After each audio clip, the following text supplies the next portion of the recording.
بسم اللہ الرحمن الرحیم۔ شروع اللہ کا نام لے کر جو بڑا مہربان نہایت رحم والا ہے۔ کاف ہا یا عین صاد، یہ تمہارے پروردگار کی مہربانی کا بیان ہے جو اس نے اپنے بندے زکریا پر کی تھی جب انہوں نے اپنے پروردگار کو دبی آواز سے پکارا اور کہا کہ اے میرے پروردگار، میری ہڈیاں بڑھاپے کے سبب کمزور ہو گئی ہیں اور سر سفید بالوں کی وجہ سے چمکنے لگا ہے، اور اے میرے پروردگار، میں تجھ سے مانگ کر کبھی محروم نہیں رہا، اور میں اپنے بعد اپنے بھائی بندوں سے ڈرتا ہوں، اور میری بیوی بانج ہے، پھر بھی مجھے اپنے پاس سے ایک وارث عطا فرما جو میری اور اولاد یعقوب کی میراث کا مالک ہو، اور اے میرے پروردگار، اس کو خوش اخلاق بنائیو۔ فرمایا اے زکریا، ہم تم کو ایک لڑکے کی بشارت دیتے ہیں جس کا نام یحییٰ ہوگا، اس سے پہلے ہم نے اس نام کا کوئی شخص پیدا نہیں کیا۔ انہوں نے کہا کہ پروردگار، میرے ہاں کس طرح لڑکا ہوگا جبکہ میری بیوی بانج ہے اور میں بڑھاپے کی اس حالت کو پہنچ گیا کہ سوکھ گیا ہوں؟ حکم ہوا کہ اسی طرح ہوگا۔ تمہارے پروردگار نے فرمایا ہے کہ مجھے یہ آسان ہے، اور میں پہلے تم کو بھی تو پیدا کر چکا ہوں اور تم کچھ چیز نہ تھے۔ کہا کہ پروردگار، میرے لیے کوئی نشانی مقرر فرما۔ فرمایا نشانی یہ ہے کہ تم صحیح و سالم ہوتے ہوئے 3 رات دن لوگوں سے بات نہ کر سکو گے۔ پھر وہ عبادت کے حجرے سے نکل کر اپنی قوم کے پاس آئے تو ان سے اشارے سے کہا کہ صبح و شام تسبیح کرتے رہو۔ فرمایا اے یحییٰ، ہماری کتاب کو مضبوطی سے تھامے رہو، اور ہم نے ان کو لڑکپن ہی میں دانائی عطا فرمائی تھی اور اپنے پاس سے شفقت اور پاکیزگی دی تھی، اور وہ پرہیزگار تھے، اور وہ اپنے ماں باپ کے ساتھ نیکی کرنے والے تھے اور سرکش اور نافرمان نہیں تھے۔ اور جس دن وہ پیدا ہوئے اور جس دن وفات پائیں گے اور جس دن زندہ کر کے اٹھائے جائیں گے ان پر سلام ہے۔ اور کتاب یعنی قرآن میں مریم کا بھی تذکرہ کرو، جب وہ اپنے لوگوں سے الگ ہو کر مکان کے مشرقی حصے میں چلی گئیں، پھر انہوں نے ان کی طرف سے پردہ کر لیا تو ہم نے ان کی طرف اپنا فرشتہ بھیجا، سو وہ ان کے سامنے ایک خوبصورت مرد کی صورت میں آیا۔ مریم بولی کہ اگر تم پرہیزگار ہو تو میں تم سے بچنے کے لیے رحمان کی پناہ لیتی ہوں۔ فرشتے نے کہا کہ میں تو تمہارے پروردگار کا بھیجا ہوا یعنی فرشتہ ہوں، اور اس لیے آیا ہوں کہ تمہیں پاکیزہ لڑکا بخشوں۔ مریم نے کہا کہ میرے ہاں لڑکا کیوں کر ہوگا جبکہ مجھے کسی مرد نے بطور شوہر چھوا تک نہیں اور میں بدکار بھی نہیں ہوں۔ فرشتے نے کہا کہ یوں ہی ہوگا۔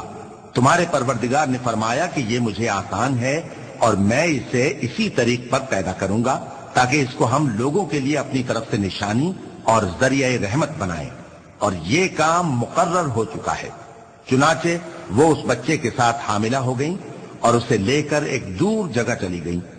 پھر درد ذہ ان کو کھجور کے تنے کی طرف لے آیا، کہنے لگی کہ کاش میں اس سے پہلے مر چکتی اور بھولی بسری ہو گئی ہوتی۔ تب ان کے ٹیلے کے نیچے کی جانب سے فرشتے نے ان کو آواز دی کہ غمناک نہ ہو، تمہارے پروردگار نے تمہارے نیچے ایک چشمہ پیدا کر دیا ہے، اور کھجور کے تنے کو پکڑ کر اپنی طرف ہلاؤ، وہ تم پر تازہ عمدہ کھجوریں گرائے گا، تو کھاؤ اور پیو اور آنکھیں ٹھنڈی کرو۔ اگر تم کسی آدمی کو دیکھو تو کہنا کہ میں نے اللہ کے لیے روزے کی منت مانی، تو آج میں کسی آدمی سے ہرگز کلام نہیں کروں گی۔ پھر وہ اس بچے کو اٹھا کر اپنی برادری والوں کے پاس لے آئیں۔ وہ کہنے لگے کہ مریم، یہ تو نے برا کام کیا۔ اے ہارون کی بہن، نہ تو تیرا باپ ہی برا آدمی تھا اور نہ تیری ماں ہی بدکار تھی۔ تو مریم نے اس بچے کی طرف اشارہ کیا۔ وہ بولے کہ ہم اس سے کہ گود کا بچہ ہے کیسے بات کریں؟ بچے نے کہا کہ میں اللہ کا بندہ ہوں، اس نے مجھے کتاب دی ہے اور نبی بنایا ہے، اور میں جہاں ہوں اور جس حال میں ہوں اس نے مجھے صاحب برکت بنایا ہے، اور جب تک زندہ ہوں مجھ کو نماز اور زکوٰۃ کا ارشاد فرمایا ہے، اور مجھے اپنی ماں کے ساتھ نیک سلوک کرنے والا بنایا ہے اور سرکش و بدبخت نہیں بنایا، اور جس دن میں پیدا ہوا اور جس دن مروں گا اور جس دن زندہ کر کے اٹھایا جاؤں گا مجھ پر سلام ہے۔ یہ مریم کے بیٹے عیسیٰ ہیں، اور یہ سچی بات ہے جس میں لوگ شک کرتے ہیں۔ اللہ کو شایع نہیں کہ کسی کو بیٹا بنائے، وہ پاک ہے، جب کسی چیز کا ارادہ کرتا ہے تو اس کو یہی کہتا ہے کہ ہو جا تو وہ ہو جاتی ہے، اور بے شک اللہ ہی میرا اور تمہارا پروردگار ہے، تو اسی کی عبادت کرو، یہی سیدھا رستہ ہے۔ پھر اہل کتاب کے فرقوں نے باہم اختلاف کیا سو جو لوگ کافر ہوئے ہیں ان کو بڑے دن یعنی قیامت کے روز حاضر ہونے سے خرابی ہے۔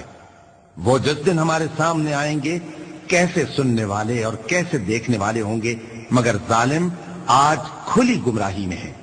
اور ان کو حسرت و افسوس کے دن سے ڈرا دو جب بات فیصل کر دی جائے گی اور وہ غفلت میں پڑے ہوئے ہیں اور ایمان نہیں لاتے۔ ہم ہی زمین کے اور جو لوگ اس پر بستے ہیں ان کے وارث ہوں گے اور ہماری ہی طرف ان کو لوٹنا ہوگا۔ اور کتاب میں ابراہیم کا ذکر کرو، بے شک وہ نہایت سچے تھے، پیغمبر تھے۔ جب انہوں نے اپنے باپ سے کہا کہ ابا آپ ایسی چیزوں کو کیوں پوچھتے ہیں جو نہ سنیں اور نہ دیکھیں اور نہ آپ کے کچھ کام آ سکیں؟ ابا مجھے ایسا علم ملا ہے جو آپ کو نہیں ملا، تو میرے ساتھ ہو جائیے، میں آپ کو سیدھی راہ پر لے چلوں گا۔ ابا شیطان کی پوجا نہ کیجیے، بے شک شیطان اللہ کا نافرمان ہے۔ ابا مجھے ڈر لگتا ہے کہ آپ کو اللہ کا عذاب آ پکڑے تو آپ شیطان کے ساتھی ہو جائیں۔ اس نے کہا کہ ابراہیم کیا تو میرے معبودوں کے خلاف ہے؟ اگر تو باز نہ آئے گا تو میں تجھے سنسار کر دوں گا اور تو ہمیشہ کے لیے مجھ سے دور ہو جا۔ ابراہیم نے سلام علیکم کہا اور کہا کہ میں آپ کے لیے اپنے پروردگار سے بخشش مانگوں گا، بے شک وہ مجھ پر نہایت مہربان ہے۔ اور میں آپ لوگوں سے اور جن کو آپ اللہ کے سوا پکارا کرتے ہیں ان سے کنارہ کرتا ہوں اور اپنے پروردگار ہی کو پکاروں گا۔ امید ہے کہ میں اپنے پروردگار کو پکار کر محروم نہیں رہوں گا۔ اور جب ابراہیم ان لوگوں سے اور جن کی وہ اللہ کے سوا پرستش کرتے تھے الگ ہو گئے تو ہم نے ان کو اسحاق اور اسحاق کو یعقوب بخشے اور ہر ایک کو پیغمبر بنایا، اور ہم نے ان کو اپنی رحمت سے بہت سی چیزیں عنایت کی اور ان کا ذکر جمیل بلند کیا۔ اور کتاب میں موسیٰ کا بھی ذکر کرو، بے شک وہ ہمارے برگزیدہ تھے اور رسول تھے، نبی تھے۔ اور ہم نے ان کو طور کی داہنی طرف سے پکارا اور باتیں کرنے کے لیے نزدیک بلایا، اور اپنی مہربانی سے ان کو ان کا بھائی ہارون پیغمبر بنا کر عطا کیا۔ اور کتاب میں اسماعیل کا بھی ذکر کرو، وہ وعدے کے سچے اور رسول تھے، نبی تھے، اور وہ اپنے گھر والوں کو نماز اور زکوٰۃ کا حکم کرتے تھے اور اپنے پروردگار کے ہاں پسندیدہ تھے۔ اور کتاب میں ادریس کا بھی ذکر کرو، وہ بھی نہایت سچے تھے، نبی تھے، اور ہم نے ان کو اونچی جگہ اٹھا لیا تھا۔ یہ وہ لوگ ہیں جن پر اللہ نے اپنے پیغمبروں میں سے فضل کیا، یعنی اولاد آدم میں سے، اور ان لوگوں میں سے جن کو ہم نے نوح کے ساتھ کشتی میں سوار کیا، اور ابراہیم اور یعقوب کی اولاد میں سے، اور ان لوگوں میں سے جن کو ہم نے ہدایت دی اور جنہیں برگزیدہ کیا۔ جب ان کے سامنے ہماری آیتیں پڑھی جاتی تھیں تو سجدے میں گر پڑتے اور روتے رہتے تھے، کیونکہ آیت سجدہ تلاوت کی گئی ہے، لہذا سامعین پر سجدہ واجب ہے۔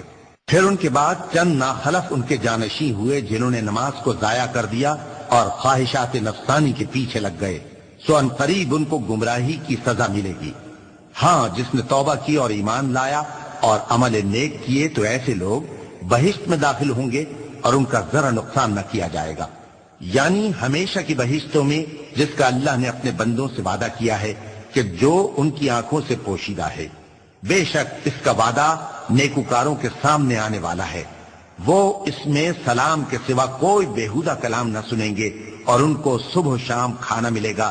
یہی وہ جنت ہے جس کا ہم اپنے بندوں میں سے ایسے شخص کو مالک بنائیں گے جو پرہیزگار ہوگا۔ اور فرشتوں نے پیغمبر کو جواب دیا کہ ہم تمہارے پروردگار کے حکم کے سوا اتر نہیں سکتے، جو کچھ ہمارے آگے ہے اور جو پیچھے ہے اور جو اس کے درمیان ہے سب اسی کا ہے، اور تمہارا پروردگار بھولنے والا نہیں، یعنی آسمان اور زمین کا اور جو ان دونوں کے درمیان ہے سب کا پروردگار، تو اسی کی عبادت کرو اور اس کی عبادت پر ثابت قدم رہو۔ بھلا تم کوئی اس کا ہم نام جانتے ہو؟ اور کافر انسان کہتا ہے کہ جب میں مر جاؤں گا تو کیا زندہ کر کے نکالا جاؤں گا؟ کیا ایسا انسان یاد نہیں کرتا کہ ہم نے اس کو پہلے بھی تو پیدا کیا تھا جبکہ وہ کچھ بھی چیز نہ تھا؟ سو تمہارے پروردگار کی قسم ہم ان کو جمع کریں گے اور شیطانوں کو بھی، پھر ان سب کو جہنم کے گرد حاضر کریں گے اور وہ گھٹنوں پر گرے ہوئے ہوں گے۔ پھر ہر گروہ میں سے ہم ایسے لوگوں کو کھینچ نکالیں گے جو رحمان کے مقابلے میں سخت سرکشی کرتے تھے، پھر ہم ان لوگوں سے خوب واقف ہیں جو اس میں داخل ہونے کے زیادہ لائق ہیں، اور تم میں سے کوئی شخص نہیں مگر اسے اس پر گزرنا ہوگا، یہ تمہارے پروردگار پر لازم ہے، مقرر ہے۔ پھر ہم پرہیزگاروں کو نجات دیں گے اور ظالموں کو اس میں گھٹنوں کے بل پڑا ہوا چھوڑ دیں گے۔ اور جب ان لوگوں کے سامنے ہماری آیتیں پڑھی جاتی ہیں تو جو کافر ہیں وہ مومنوں سے کہتے ہیں کہ دونوں فریق میں سے مکان کس کے اچھے اور مجلسیں کس کی بہتر ہیں، اور ہم نے ان سے پہلے بہت سی امتیں ہلاک کر دیں، وہ لوگ ان سے ٹھاٹ باٹ اور نمود و نمائش میں کہیں اچھے تھے۔ کہہ دو کہ جو شخص گمراہی میں پڑا ہوا ہے رحمان اس کو آہستہ آہستہ مہلت دیا جاتا ہے، یہاں تک کہ جب اس چیز کو دیکھ لیں گے جس کا ان سے وعدہ کیا جاتا ہے، خواہ عذاب اور خواہ قیامت، تو اس وقت جان لیں گے کہ مکان کس کا برا ہے اور لشکر کس کا کمزور ہے۔ اور جو لوگ ہدایت یاب ہیں اللہ ان کو زیادہ ہدایت دیتا ہے، اور نیکیاں جو باقی رہنے والی ہیں وہ تمہارے پروردگار کے ہاں صلے کے لحاظ سے خوب اور انجام کے اعتبار سے بہتر ہیں۔ بھلا تم نے اس شخص کو دیکھا جس نے ہماری آیتوں سے کفر کیا اور کہنے لگا کہ اگر میں اثر نو زندہ ہوا بھی تو یہی مال اور اولاد مجھے وہاں ملے گا؟ کیا اس نے غیب کی خبر پالی ہے یا اللہ کے یہاں سے عہد لے لیا ہے؟ ہرگز نہیں، یہ جو کچھ کہتا ہے ہم اس کو لکھتے جاتے اور اس کے لیے آہستہ آہستہ عذاب بڑھاتے جاتے ہیں، اور جو چیزیں یہ بتاتا ہے ان کے ہم وارث ہوں گے، اور یہ اکیلا ہمارے سامنے آئے گا، اور ان لوگوں نے اللہ کے سوا اور معبود بنا لیے ہیں تاکہ وہ ان کے لیے موجب عزت ہوں۔ ہرگز نہیں، وہ معبود ان کی پرستش سے انکار کریں گے اور ان کے دشمن و مخالف ہوں گے۔ کیا تم نے نہیں دیکھا کہ ہم نے شیطانوں کو کافروں پر چھوڑ رکھا ہے کہ وہ ان کو خوب اکساتے رہتے ہیں؟ تو تم ان پر عذاب کے لیے جلدی نہ کرو کہ ہم تو ان کے لیے دن شمار کر رہے ہیں۔ جس روز ہم پرہیزگاروں کو رحمان کے سامنے بطور مہمان جمع کریں گے اور گناہگاروں کو دوزخ کی طرف پیاسے ہانک لے جائیں گے، تو لوگ کسی کی سفارش کا اختیار نہ رکھیں گے مگر جس نے رحمان سے اقرار لے لیا ہو، اور کہتے ہیں کہ رحمان بیٹا رکھتا ہے۔ ایسا کہنے والوں، یہ تو تم بری بات زبان پر لاتے ہو۔